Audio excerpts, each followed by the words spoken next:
Welcome, everyone. A warm welcome.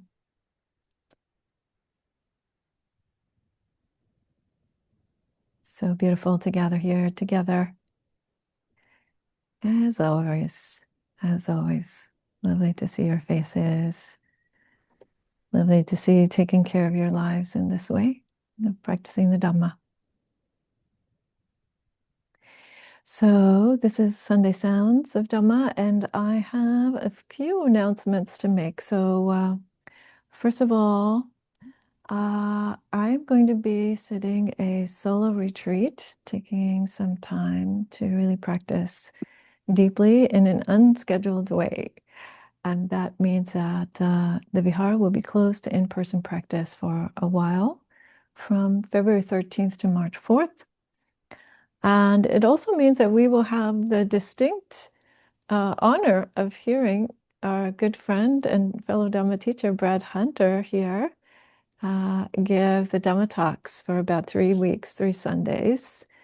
And Brad's going to be your host, your guide, your Dharma teacher for those 3 days. And thank you, Brad, for taking care of the Sangha in that way and sharing with us. Always a treat to hear what you say. Hopefully it will get recorded for me and for other folks who aren't actually going to be there. But also I want to say that, some of you may know that the monks who have been on the Walk for Peace are arriving in the DMV, as we call it, the Washington, D.C. area. And we are too tiny to host monks here at the Vihara, but we will do an event. We are going to try to gather together for the bigger gathering that is happening at the Lincoln Memorial on Wednesday the 11th. Okay, so there's an event happening at the Lincoln at 2:30 in the afternoon. We are going to try to meet around 1:30 at the Washington Memorial and walk from the Washington Monument rather, walk from the monument down to the Lincoln as a group together. Okay, so we're sending out an email about that. It'll have all the good details. And if you are not already signed up for the newsletter emails, because it's going to go out to the newsletter folks, then you can go on the homepage and kind of scroll about 2/3 of the way down. You'll see there's a place for you to sign up.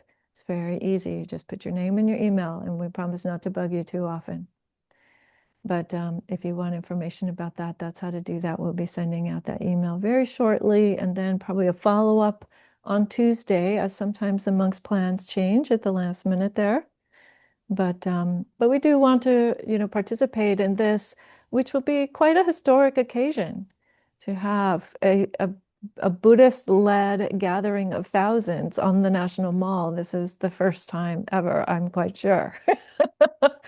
So we really want to participate in that and the monastics have been invited particularly to participate. So I've been hearing a lot about, folks giving us the warm welcome so we'll be there for that. And oh, sorry. Yeah, so those are a couple of our most current plans. Please do keep an eye on the website as things are changing this time of year. Just as I said with my solo, we also have the March retreat. So the cutoff for participation in the March retreat is February 20th is the cutoff to register for that, because we need to let the folks at Claymont know how many people are attending. And everyone is welcome to that. It's the capping of the fundamentals course, which ended with its last gathering today. But it's also a general retreat for the community. And we're going to explore the concept really of how to work with intention skillfully, or how to balance intention with the receptivity that is necessary for the path, that kind of openness for the path. All right, so unless there are any questions about that part, I think we'll move on. to the meditation. All right.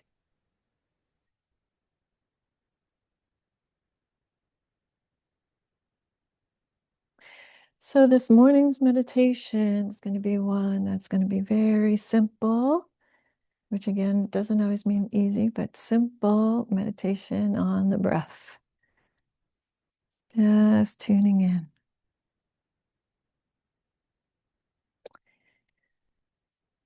So you might want to take a moment and just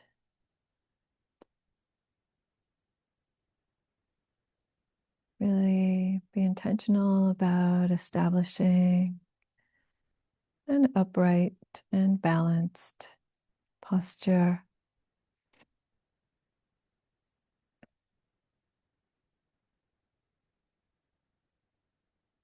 One in which the bones can carry the weight of the body and the muscles can soften and relax.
And beginning to tune into the sensations of the breath, breathing the body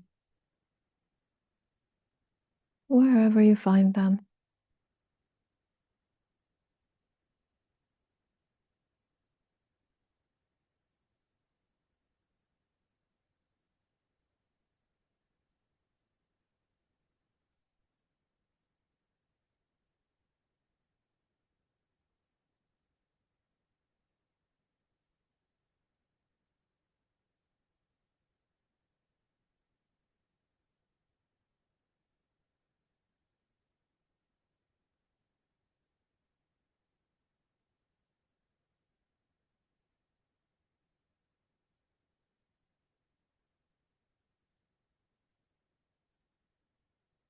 And perhaps all sorts of other thoughts and sensations might arise in awareness. And that's just fine. Each time you can return to the sensations of the breath.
Being curious about the sensations of the breath.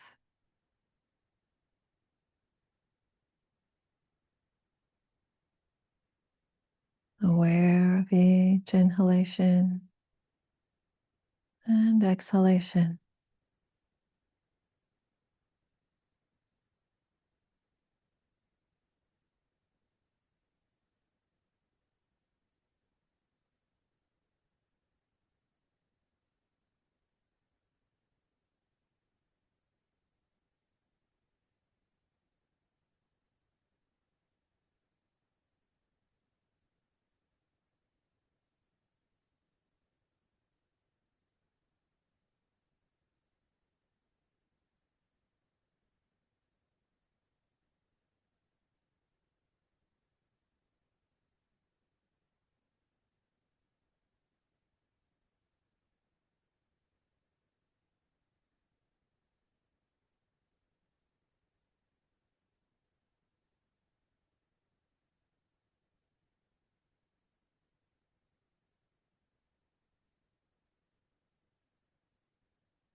If it seems hard to follow along with the breath,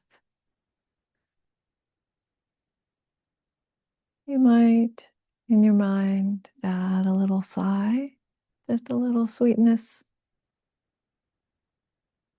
with the breath. Ah.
attending with care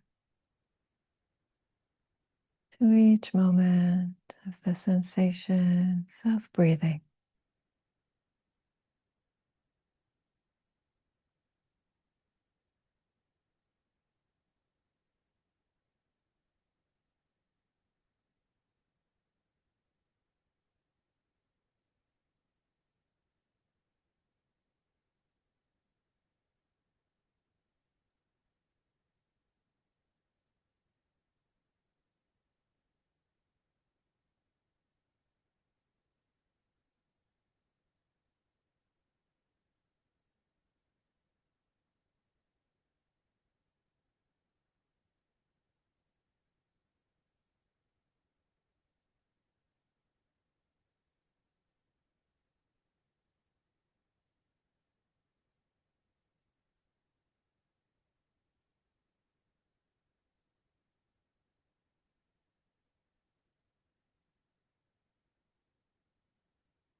The breath doing its job of nourishing the body, and the mind doing its job of attending to sensations.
And in these last few minutes of the meditation,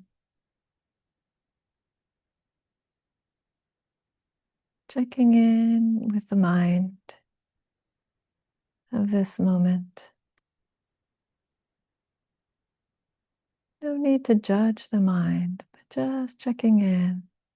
How is it in this moment? Is the mind spacious or constrained or scattered?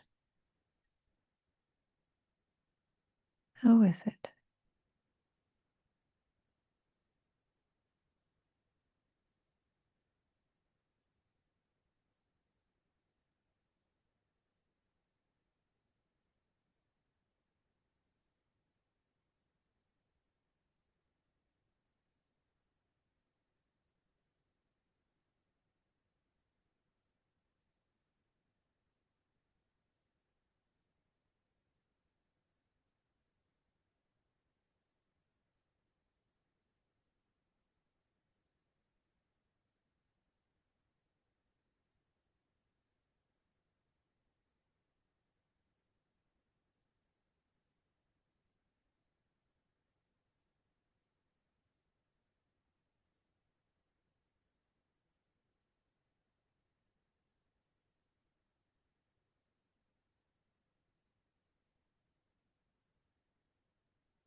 All right.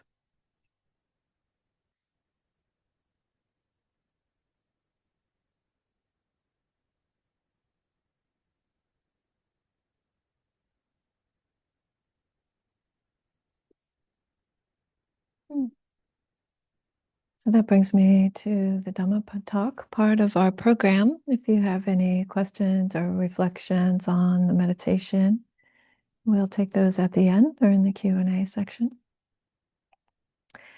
And as usual, I'll begin with the homage to the Triple Gem, and everyone is welcome to chant along. Please do mute your microphones, everyone except for Claudia G, because she is interpreting on another channel.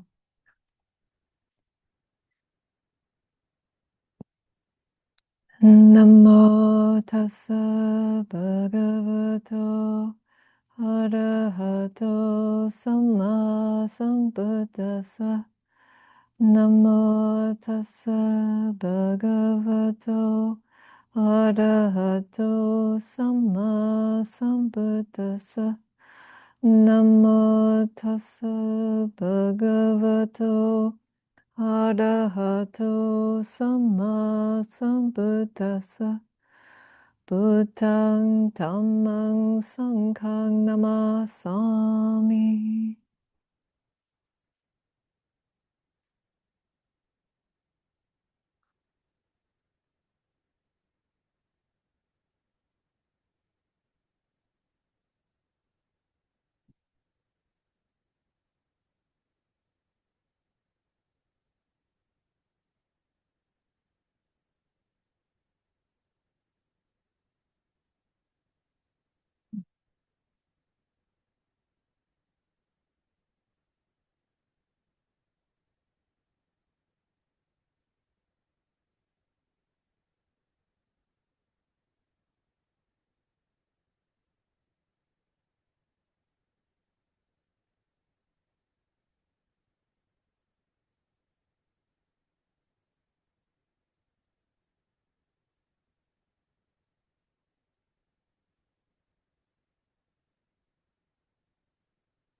These days I have been thinking a lot about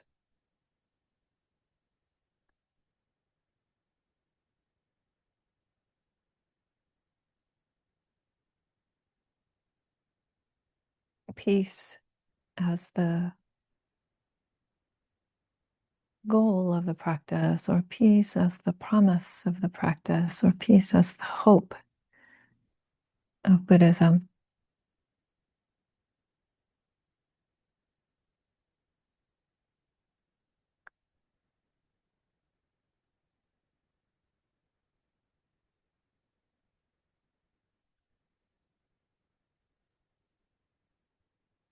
And what it's today, and these last couple of days, perhaps, what it sparks for me is this recognition of how simple the path can be.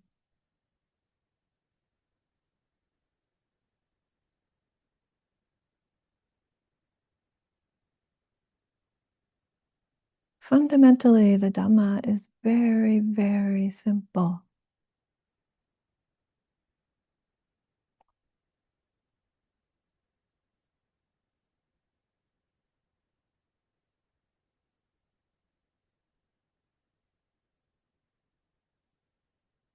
In fact, there's a sutta, the suttas are the records that we have of the historical person, the Buddha, who discovered this path of peace. And there's a sutta in which the Buddha's in the forest with some of his students, and he reaches down and he grabs a handful of leaves. And he asks them a question, as he often does. It's his teaching method, is to ask people questions about their experience. He says, "Are there more leaves in my hand or more leaves in the forest?" And they say, "Well, Bhante, of course, there are more leaves on the trees in the forest than in your hand at this moment." And the Buddha says, "The things that I have known are like the leaves in the whole forest, the number of leaves in the forest. But the things that I have taught,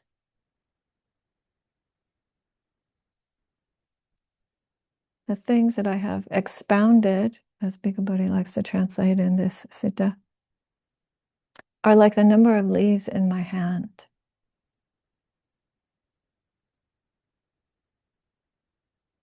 And it's a very interesting statement because the Buddha was known for not holding anything back. There wasn't such a thing as an esoteric teaching at that time, or at least as far as we know. The Buddha, even on his deathbed, said, "I have spent 45 years telling you everything I know. I'm not going to reveal anything special here at the last moment."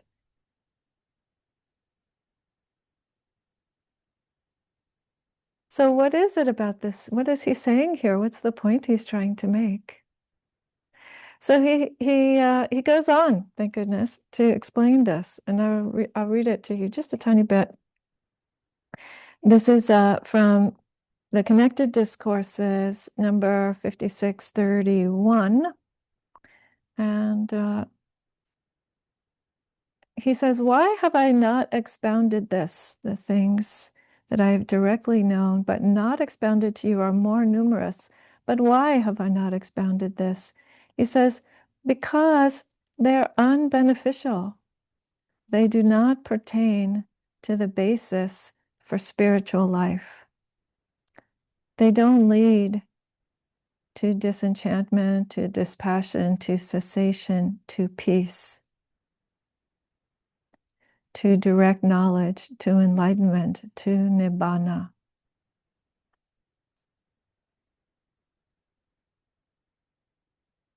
So he's saying there that there are many, many things that can be known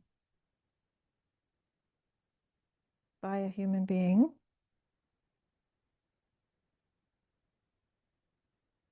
but there are a limited number of them which are going to be useful to you for the purpose of peace, for the purpose of waking up.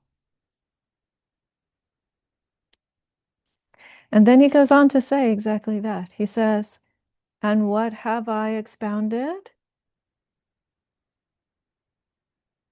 I have expounded. There is dukkha. What is dukkha? Dukkha is often translated in shorthand as suffering. You could say perhaps like the unresolved nature of things, the way in which things don't ever quite fit.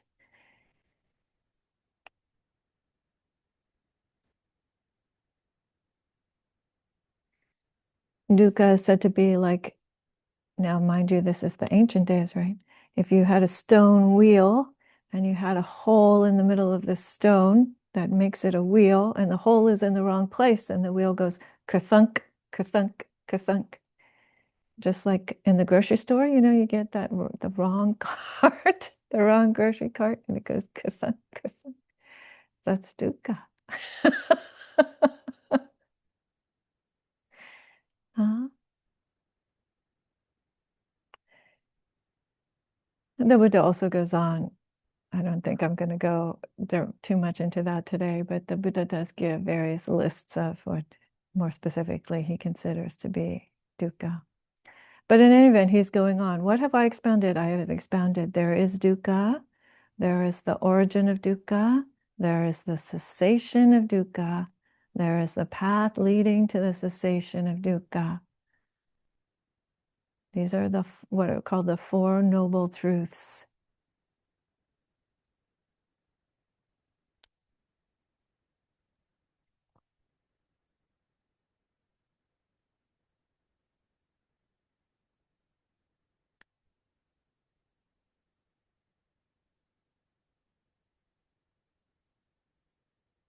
So the first teaching, there is dukkha. Sometimes people think that what the Buddha said was that all of life is dukkha. It's not exactly like that. There's a little bit of an overstatement.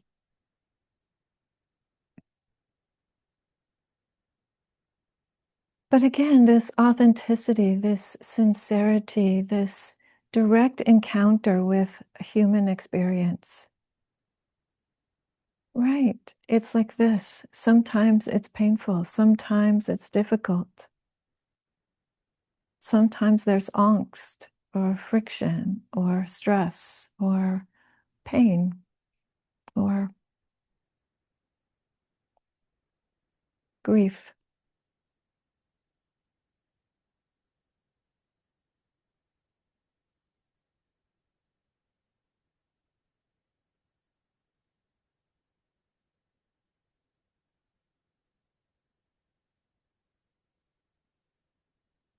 But the path isn't only about knowing that part or spending all of our time dwelling on that, right? The path actually asks us, the Buddha himself, perhaps, actually asks us to try to understand the origins of that, the origins of the difficulties in our lives. In fact, I would go so far as to say that he had tremendous confidence in all of our ability, each of our ability to study the causes that lead to dukkha in our lives and to understand them and to begin to make change.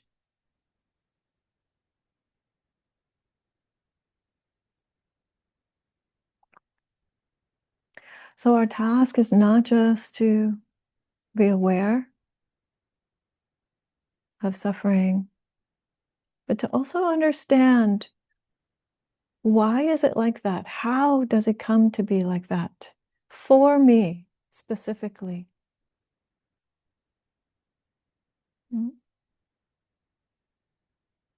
To understand the origins.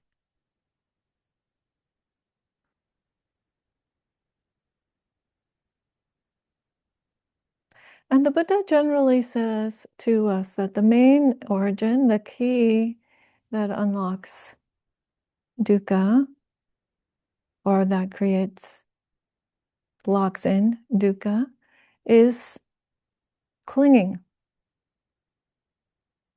Clinging.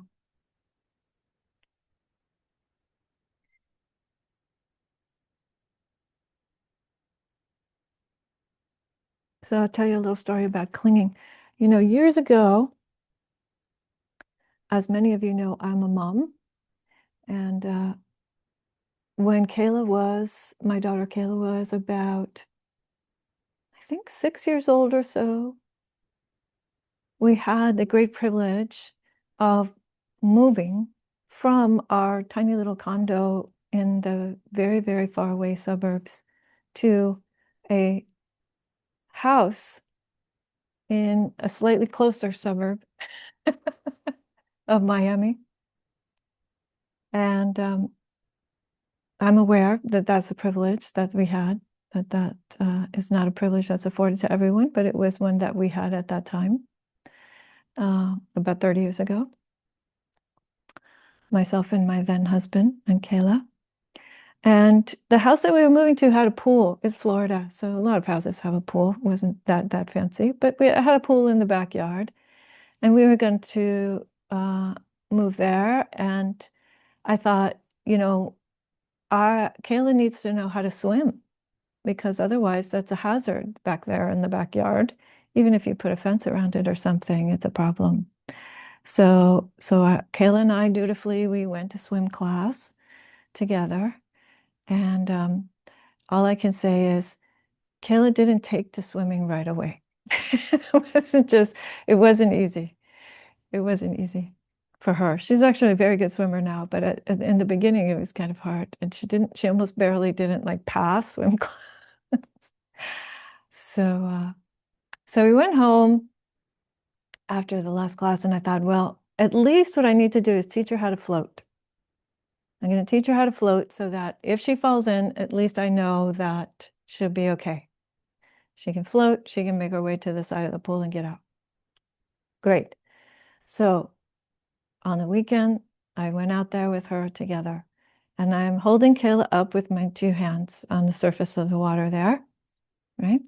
And slowly, little by little, I start to move my hands down. And I just tell her, okay, Kayla, just relax. Just relax. It's not hard to float. Just relax. I move my hands down, and she starts to sink, right? Her little bum starts to sink, and she starts to go into the water. So, okay, I put my hands back up again, right? And we try this many, many, many times. Many times. And it's not, for whatever reason, it's not working. So I stop for a second and I think about it. Okay, because I learned how to swim before I can remember. And I think I probably also learned how to float before I can remember. So I thought about it. I thought, okay, what do? You just put your head back a tiny bit so that your chest, the air in your chest is helping to keep your bum up.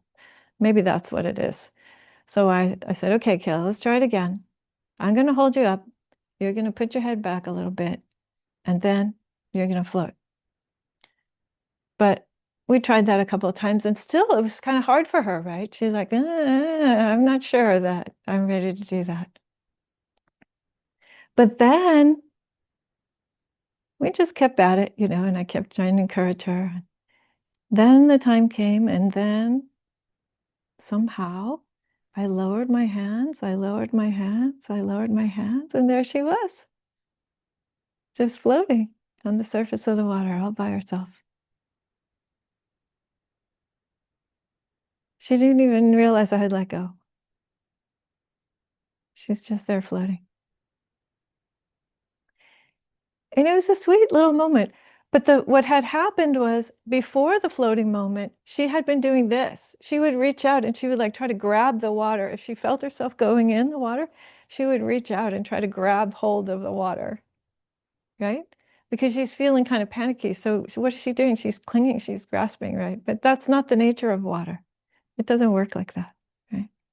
Instead, what she had to do was she had to entrust herself to the water. She had to do a little bit of the opposite of what she wanted to do. She wants to keep her head out of the water, but actually what she has to do is entrust herself and put her head back a little bit so that the nature of water will sustain her. And the Dhamma is like that.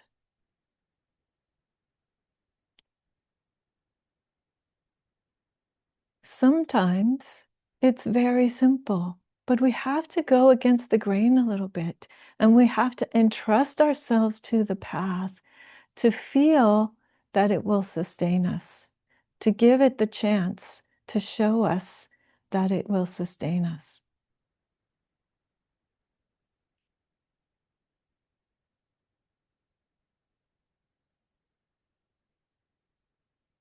This is why when the Buddha spoke about there are sort of natural human faculties or capacities, the first one he named was trust. He said trust was an important capacity that we have to help us along the path.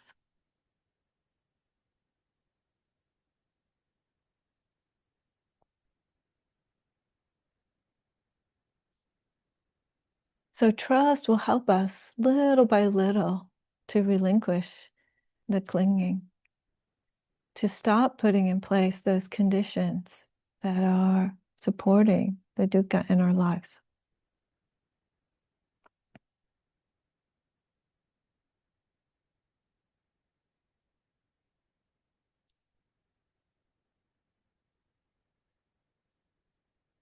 And then the Buddha says, yes, and then there is an end. There is a cessation to suffering.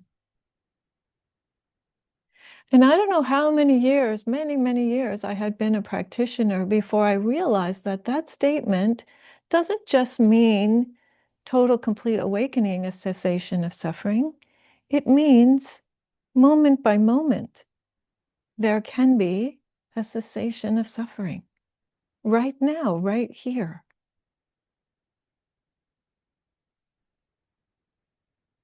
Not far off on some other mountain in some other place, in some other lifetime or some other decade. Right here, there is the cessation of suffering.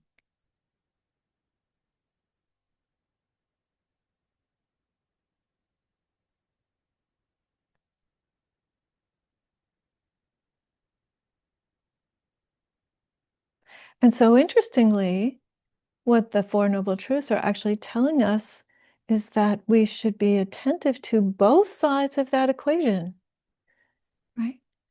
The truth of suffering gets a lot of airplay, but the truth of the end of suffering, not so much, right?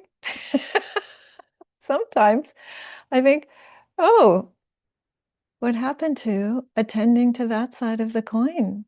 To also noticing time and time and time again during the course of your day, oh, look, there's the end of a little bit of dukkha.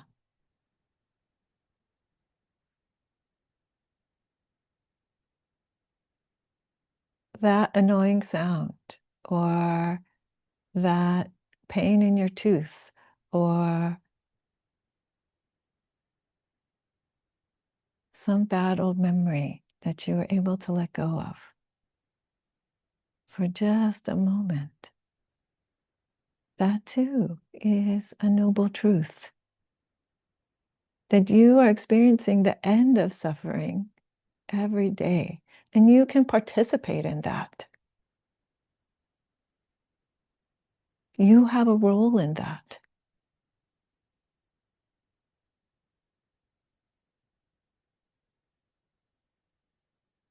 So it's kind of funny to say that Buddhism or the Dhamma is very simple, right? We are famous for our lists. 10 of these and 8 of those and 36 of the other, and right? And the 4 noble truths, and so on.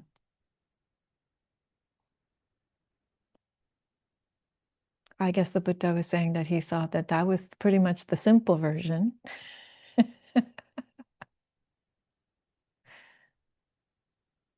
Which makes sense, when you think about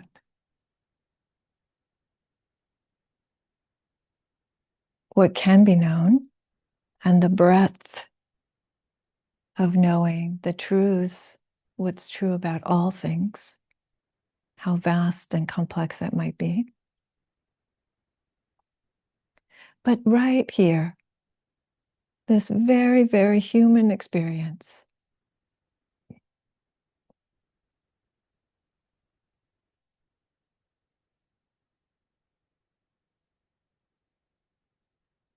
there is dukkha. There is the end of dukkha, time and again in our lives. And we can have a look at those states and start to understand what's happening there. What's happening? What's the mechanism, if you will?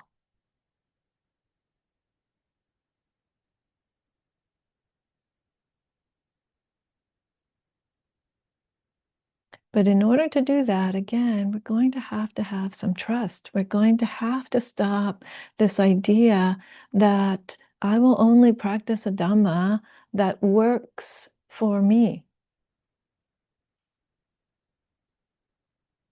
Uh-huh.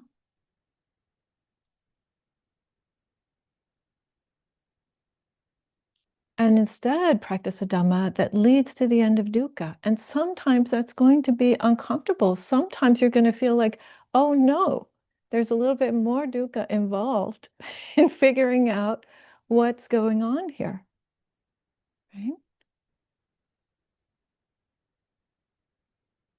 You have to put yourself in a position that feels a little bit awkward or like uncomfortable or counterintuitive to learn something about why, what's up there, what's going on.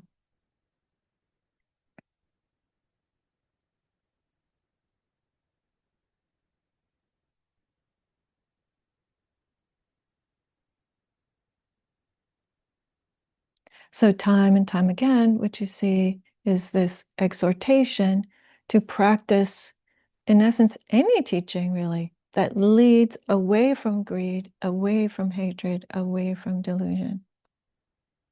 And if we had to put it into one word, I would say that leads to peace.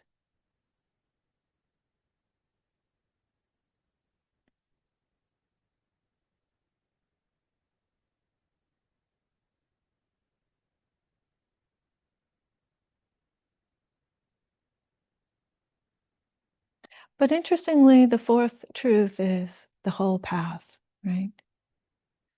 Take it on, he says, take it all on.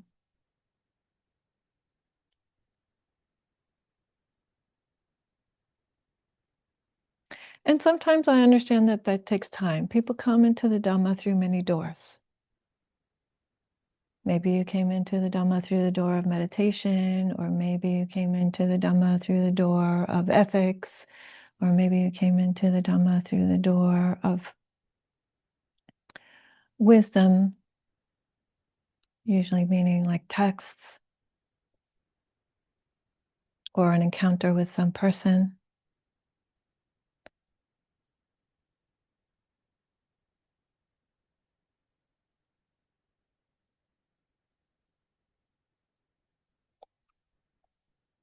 But the path has a sense of integrity to it, and that's why it has persisted all this time.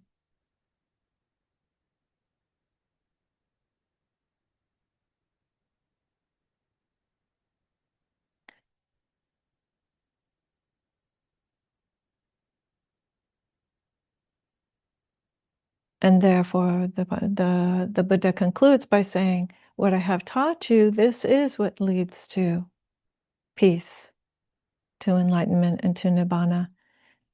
And an effort should be made. And an effort should be made.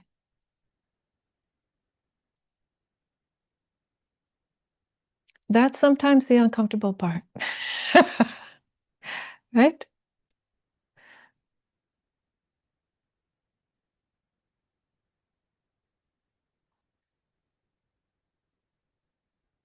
But know again that this is that you could say the great hope of the path is peace, but the great hope of the path is also based on this tremendous trust in your capacity, trust in your capacity to put the Dhamma to work in your life and see for yourself that dukkha has its ending time and time and time again.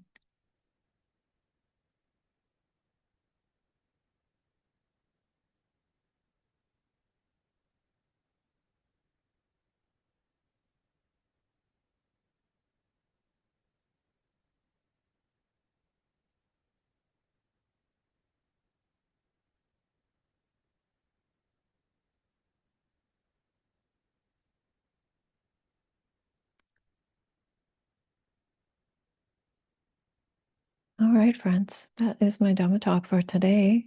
And we have plenty of time for comments, reflections, any questions you have about the talk or the meditation.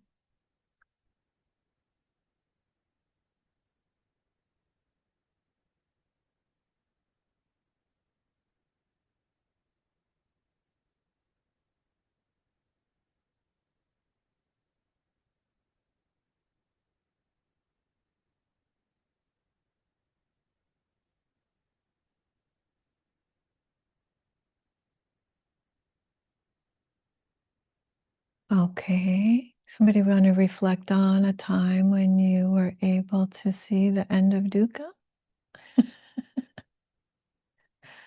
Maybe Oh, that's the way to go. Hi, Michelle. oh, I Okay. was going to say, January was very tough for us, just a bunch of things going on, including my poor dog tore her ACL, which is very Mm. difficult to recover from as a dog. And I think for me, I do know there's an end to suffering, but when I'm in the suffering, I have trouble remembering that. Mm. And I mean, that's what I tell my kids all the time. I'm like, it's just a moment in time, like things will get better, or these are just negative emotions. They won't stay with you forever. But then when it's me, I'm like, oh yeah, right. I try to tell myself the same thing. It's a little harder. Mhm. Mhm. Yes. Yeah. We have to see those endings so many times before we really believe it, right? We just have to keep seeing the cessation before we really are willing to be completely there with it. Yes, Allison. I just wanted to speak to a different kind of ending, which is separateness. I think what's been happening sort of globally and in our country, there's can be a tendency on my part to kind of collapse into it, like this is all of our suffering. And yes and no, because it is all of our suffering, and yet some people are being put into really horrific situations that I probably won't be just by virtue of the color of my skin and my nationality. And so I've been really working with that kind of separateness. What's my suffering, right? And what doesn't Mm. belong to me, which is a different kind of ending, if that makes sense, a different kind of line. I don't know if that makes sense. Hmm. I mean, I think it's definitely a skillful thing to understand what is one's own suffering and what is the suffering of others, and still be compassionate to both, but to really understand that uh, we actually cannot function by taking on everyone else's suffering. That isn't actually a skillful way to even try to function. It doesn't work. I'm reminded of the time when the Buddha was approached by a Brahmin who was very upset because the Buddha had ordained his nephew. So now, if you know about Indian caste system, his nephew was a Brahmin, means he would have been expected to become a Brahmin, not a Buddhist monk. So, but the Buddha had ordained his nephew, which many Brahmins did become Buddhists. over the years. But in any event, this Brahmin approaches the Buddha, and basically the way that the sutta tells it is he cusses him out, he reviles him for some time, and the Buddha lets him go until he finishes. But then the Buddha says to him, asks him this series of questions, which basically are like, when people come to your house, do you serve them tea and cookies? And the Brahmin says, well, yes, I serve them tea and cookies. And the Buddha says, well, what if they don't want the tea and cookies? Who does the tea and cookies belong to? And the Brahmin says, well, the tea and cookies belongs to me if they don't accept my tea and cookies. And then the Buddha says, and likewise, Brahmin, your anger, I don't accept your anger, the gift of your anger. I don't accept the gift of your anger. That anger belongs to you. So in a way, it's a very compassionate statement on the part of the Buddha, because he is recognizing that the Brahmin is angry, that that's going on for him. Sometimes that kind of reflection, when I was a chaplain, I learned that sometimes just that kind of reflection of acknowledging what I think is happening in that person's emotional sphere was a relief for them, was a way of being respectful. Yeah, I see that that's going on for you. You're mad. But I don't have to take that on. I can acknowledge your anger and have an encounter with you about what you're angry about and not have to receive that gift from you. And the same is true for other emotions. Yeah. Yeah. And I would also say, Alison, that practices like the Brahma Viharas and practices like, practicing together in person with Sangha or chanting together with people, like there's so many ways also that we can nourish our hearts to be strong enough, to feel strong enough and steady enough also to see other people's suffering and other people's dukkha and the challenges of this world. Claudia says, it's a challenge because of our mirror neurons. It's a challenge for us to understand what part is our suffering and what part is their suffering. It is a very, very, I would say, subtle and demanding practice of knowing what's happening in your own body and mind, And again, for me, chaplaincy practice was so good at honing that skill, like really, really good at helping to hone that skill, because I had set this intention and I wanted to be present for what was going on. And I also knew, right, it's not mine. I can't fix that problem.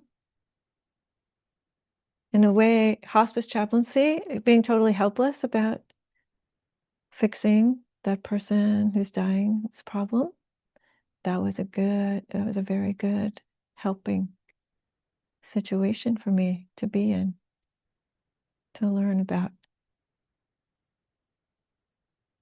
being true to what's here.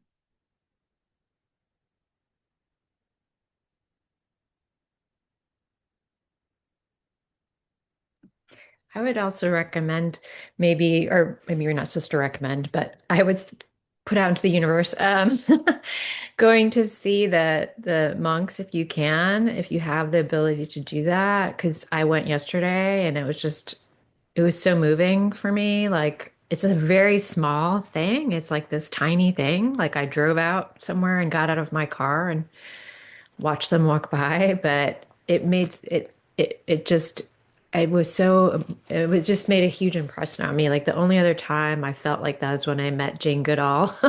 So Nice. Yeah. Yeah, I do think I think that it's good for us to touch into the things that really move us to think about peace in our lives, or to try to be peace in our lives, or to try to even just know that there is such an intention in the world. is helpful in the face of all the other things that might be happening. No? Yeah, nourish your hearts. Nourish your hearts, folks.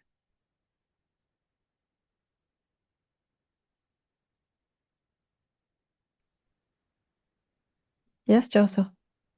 While I was listening, this question came up to me. Is dukkha a choice? I mean, because it's a kind of just a phenomena. And so the way I attend to a situation makes it, if it is, well, there's not a fixed thing that you can call dukkha, I think. So it's just the way I experience something. Is there a choice if it's dukkha or not? Yeah, so this is a subtle question, and I spent a fair amount of time on this on the last retreat that I was at up in BCBS. So dukkha, sorrow, pain, lamentation, despair, being together with what you don't want, being separated from what you do want, and clinging of the five aggregates, basically. All that's the longer definition of dukkha, right? Which you know. So yeah, sometimes dukkha, but just by being in a human body, we're going to encounter some dukkha. That's the nature of the thing. It is going to be painful sometimes, right? Old age, sickness, aging, birth, aging, and death are all part of dukkha as well. So just being in a human body. And this is why it's said that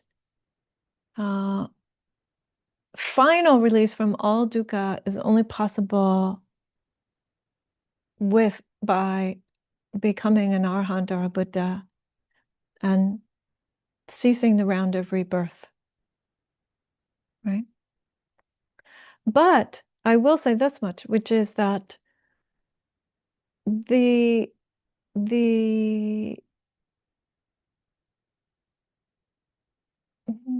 you could say the majority of dukkha in our lives, by a long shot, is actually choice.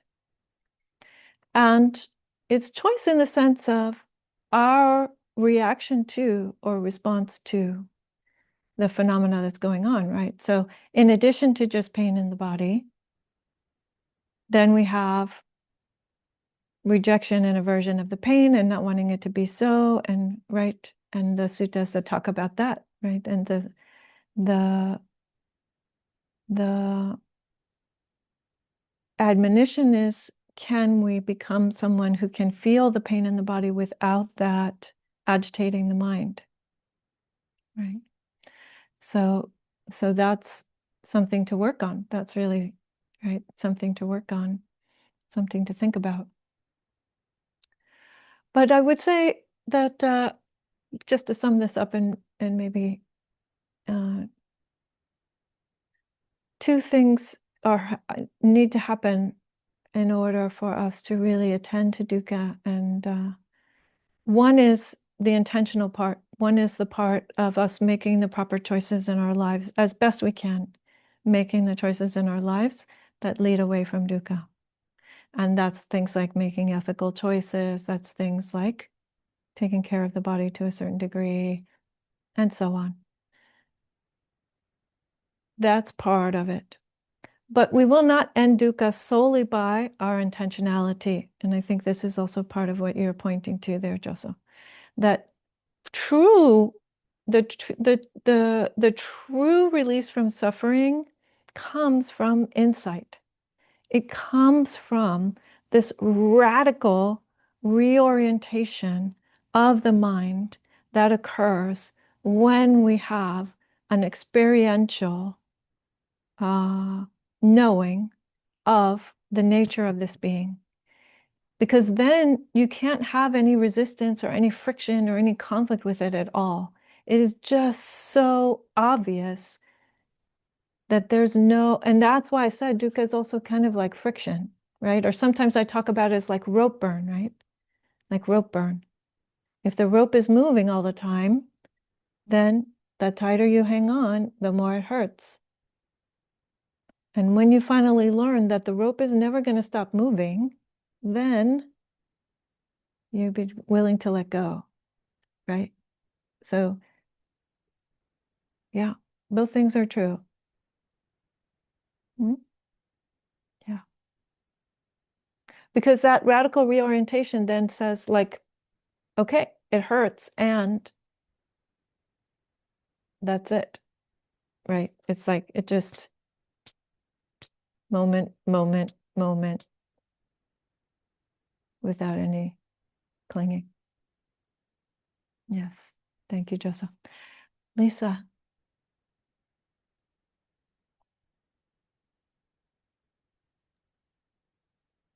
Yes, I had a, procedure done on my foot on Thursday, and the monks was right down the street from me yesterday. I mean, I could touch them; they was that close, but I couldn't go, and it broke my heart. I mean, I guess I could have went, but I aggravate my situation. So they came. I watched them on Facebook. They came. They left, and it was sad because I've been waiting for them to get here. But then I had to think, I can't go. And I guess that was a bit of insight that peace, I don't have to be there for peace. Peace is here. It's within me. And so yeah, they were so close, and I've been waiting. I mean, I've been waiting, but peace is here. It's within me. It doesn't have to be in, one spot. So, and I would encourage anyone, I guess if you can't make it, you can't make it, it's here. So, Yes. thank you. Peace is there for you, is here for each of us. Yes. I'm getting this little signal that says that my connection is unstable, so I apologize if it's cutting in and out for you. But I do want to say thank you, Lisa, for sharing that, because that is a very important insight, right? And that is part of the message that the monks have been passing along all this time, actually. And it also reminds me of a moment last year around this time. I was in India, and I went to Kushinagar. I went to the place of the Buddha's death, where there is a stupa there commemorating the Buddha's passing. And I remember I walked into the room. There's a big statue in the middle, and we were carrying this robe that we were going to offer for the statue and to be blessed by the monks that were there, and so on. And I really, for a moment, was struck with the taste of the sadness of, oh yes, the Buddha's died. The Buddha's not on this earth anymore. And then, it's basically like a burial shroud, the way that we're offering the robes. They get laid down over the lying down Buddha. And the monks asked me to help them to put the robe on that we were offering there, and I did. And then I walked around, and by the time I got to the Buddha's feet again, not because of thought or anything. I don't know exactly what particular condition it was that made this arise. But anyway, I felt very still in my mind, and I actually kneeled down on the floor and got very still in my body also. And the room is like mayhem, people throwing money at the feet of the Buddha statue and chanting and meditating, and people running around, children running around, and all kinds of mayhem is happening. And I had this deep, deep sense of stillness. And it took a few minutes before I realized that I thought to myself, oh yeah, I don't need to do any of that. I already have everything I need to wake up. I've already received everything I need to receive from the Buddha. And I'm telling you this not because of me, but because of you, because you have already received everything you need to wake up from the Buddha. You just don't know it yet. So get on with it, you guys. Morgan.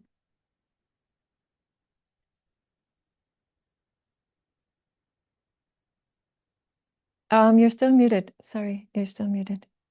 Sorry, I'm always terrible with that.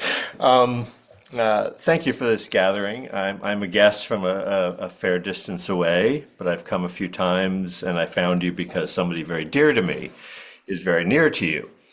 Okay. But Welcome. thank you, thank you. And maybe someday I will be there myself visiting and come in person. But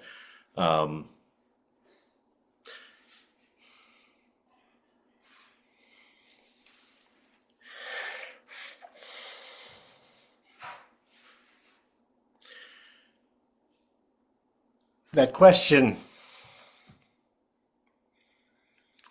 of how to be skillful myself in what I offer to them. I invited them to come. They're receptive. They've joined me on other elsewhere. But that my path is not their path. But if there's a question in here, it is to support me in ways to encourage their practice,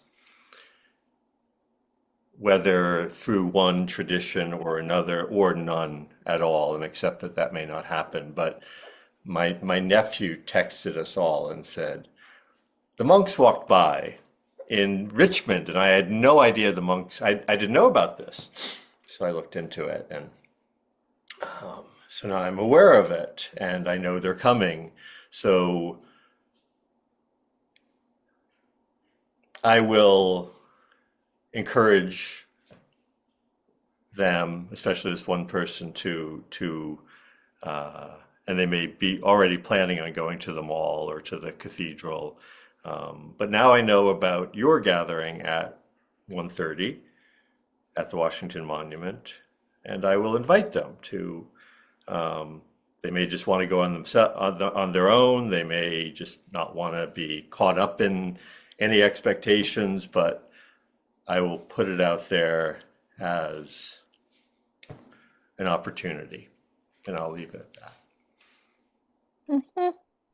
Yes. Yes. Yeah, I would say as somebody who comes from a very deeply Catholic family, and a family with, I would say, quite different values than me. Over the years, what I have learned is that I can only stand in my place of trying to be, trying to be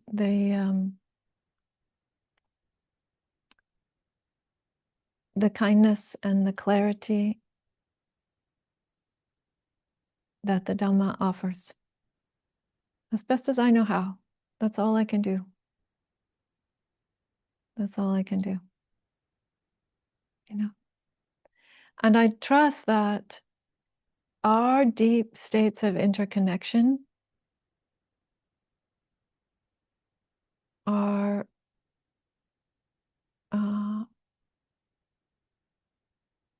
they're not only inevitable, but they are, in some way, you could say,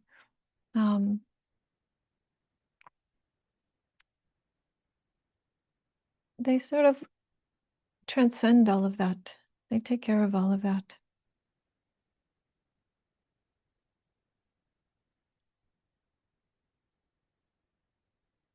Yes.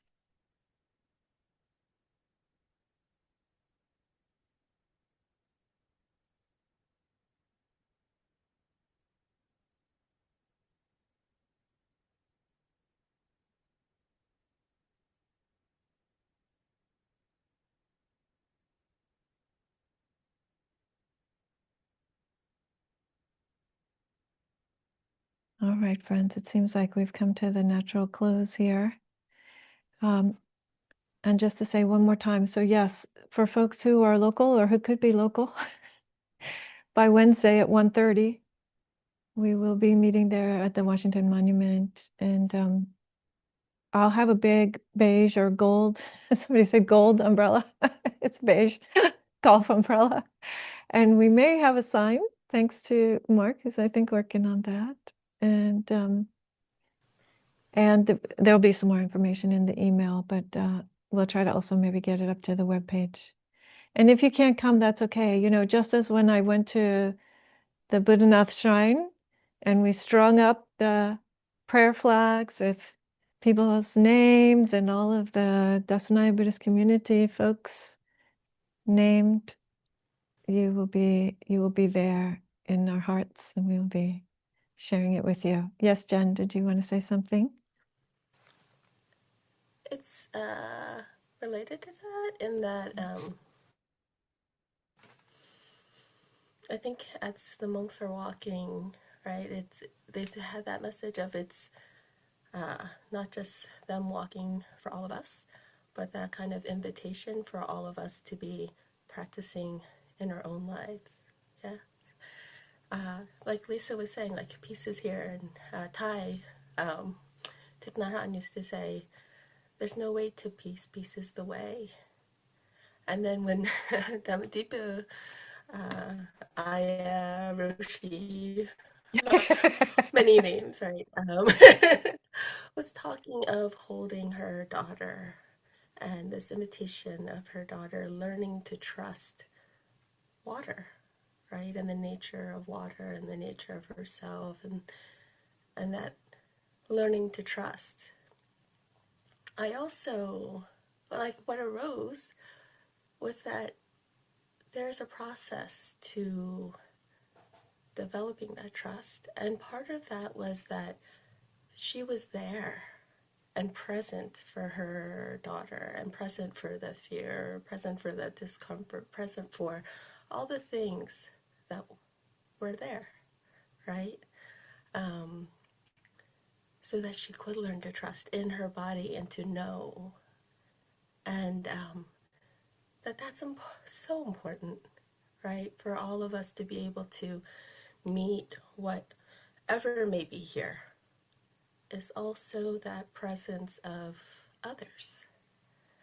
And so I'm just so appreciating everybody's presence here, right? So that we may be here for each other, for the others on the path of all different faiths and non-faiths and, you know, whatever it may be, right? That this coming together is part of that learning to trust. So just thank you all. That's all. That's all. I was just like looking at your beautiful faces going, oh, right. So thank you. Thank you, Dhammadipa. Oh, thank you, Jen. Thank you. Beautiful. Thanks for your sharing. Yes, we are all walking together. We are indeed. Wonderful. Thanks, Morgan. And you too, Lisa. Okay, Dana and Joso, I think it's your turn.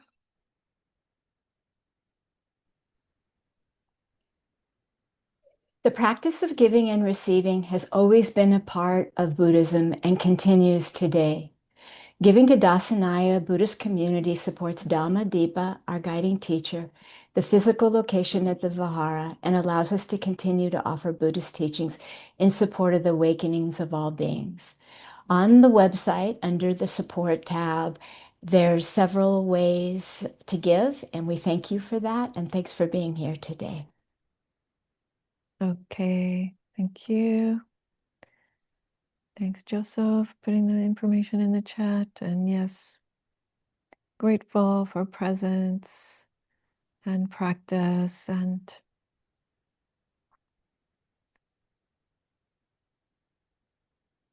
your time, your kindness, your connection, your resources.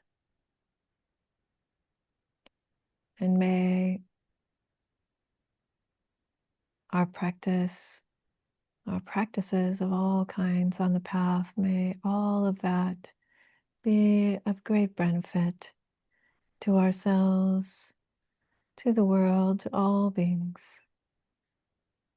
that we and all beings might come to know the end of every form of suffering and delusion,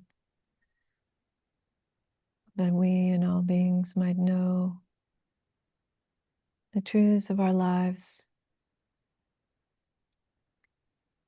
that we and all beings, by the power of the Buddha, the Dhamma, and the Sangha, and each one's efforts, might be completely liberated.